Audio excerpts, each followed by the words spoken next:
Será que o cinema pode ser um poema? Parece uma pergunta simples, né? Mas na verdade ela abre uma porta para a gente pensar em como a gente sente a arte de um jeito totalmente novo. E é exatamente essa a questão que a gente vai investigar hoje.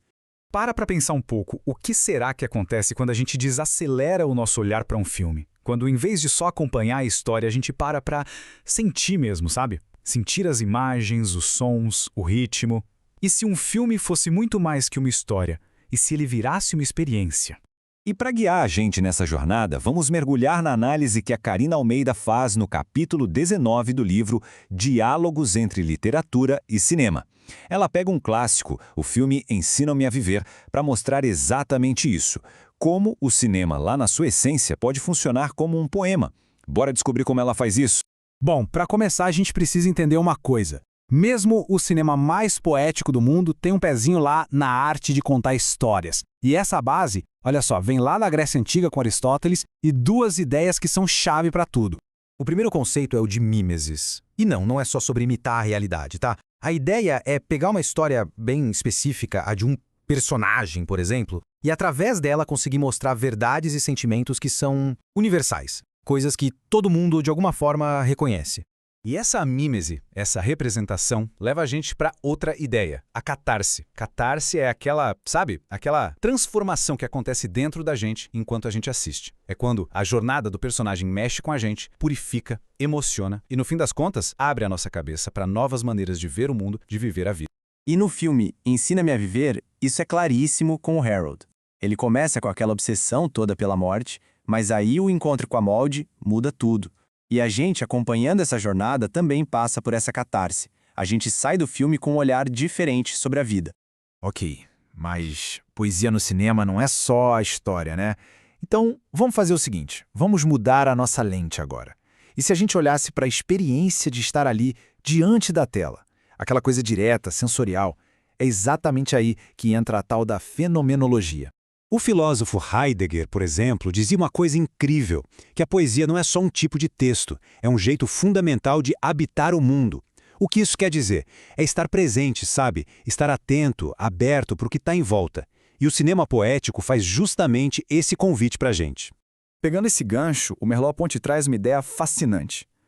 Ele diz que a arte, e o cinema se encaixa perfeitamente aqui, ela não só mostra o que a gente já vê, ela torna visível. Ela revela a beleza, a textura, até o estranhamento naquelas coisas do dia a dia que a gente nem nota mais. Aí vem o Bachelard e nos leva para um lugar ainda mais fundo. Ele fala da imaginação material. Sabe quando você vê uma cena com fogo, com água, com uma árvore, e aquilo mexe com você de um jeito que você nem sabe explicar, desperta uma memória, uma sensação? Pois é a poesia dos elementos falando direto com as nossas emoções. E para fechar esse bloco tem o Octávio Paz que fala do instante poético. Esse é aquele momento mágico. A história para, o tempo parece que congela e uma imagem, um som, revela algo muito profundo. É como uma pequena epifania, sabe? Um estalo que muda toda a nossa percepção. Beleza, então a gente já viu a estrutura da história e essa coisa da sensação. Mas e o nosso papel? O papel de quem está assistindo?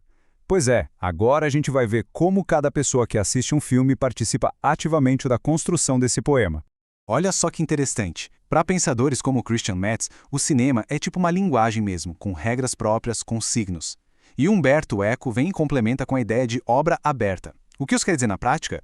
Que o filme não entrega tudo mastigado. Ele deixa uns espaços, umas pontas soltas, e somos nós, ao assistir, que preenchemos tudo isso com a nossa interpretação, com o nosso sentimento.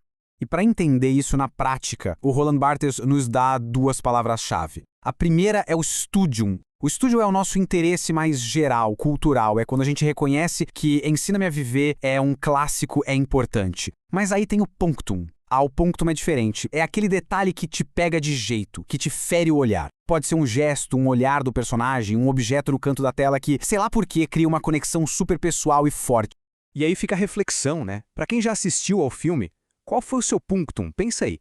Qual foi aquele detalhe, aquela coisinha inesperada que ficou marcada na memória e que de repente mudou toda a experiência com o filme? Certo. Mas como é que tudo isso se junta? Como essas ideias todas de Aristóteles, dos filósofos, do Barthes, aparecem de verdade, na prática, nas imagens e nos sons de Ensina-me a Viver? É aqui que a Karina Almeida aponta o que ela chama de operadores de poesia. São os elementos que o filme usa para criar esse efeito. A natureza, por exemplo, que é quase um personagem na história. O silêncio, que não é só a falta de som, mas um espaço para a gente respirar e contemplar. O ritmo mais lento, que vai na contramão da nossa correria. A música, né, as canções do Cat Stevens, que são uma poesia à parte. E, claro, a fotografia. A fotografia do John Alonso, gente, é um capítulo à parte. Ele não está só registrando uma história. Ele está pintando quadros, criando o que a autora chama de momentos de suspensão. A luz, as cores, cada enquadramento, tudo é um convite para a gente demorar o olhar ali, para sentir aquilo. E não só para entender a trama.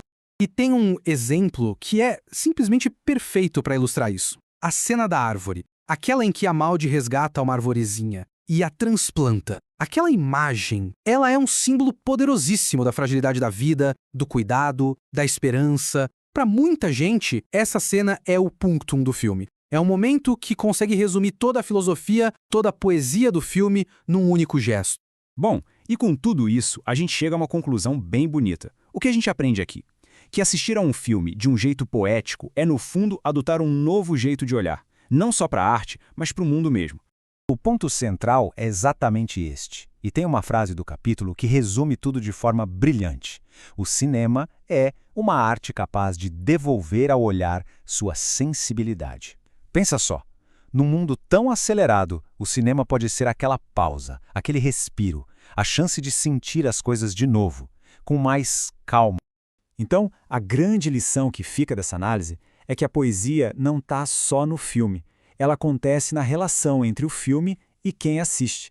O objetivo não é decifrar um código secreto, mas sim se permitir ser tocado, ser afetado, é sentir o mundo de um jeito mais intenso através daquelas imagens e sons. Por isso, fica aqui o convite.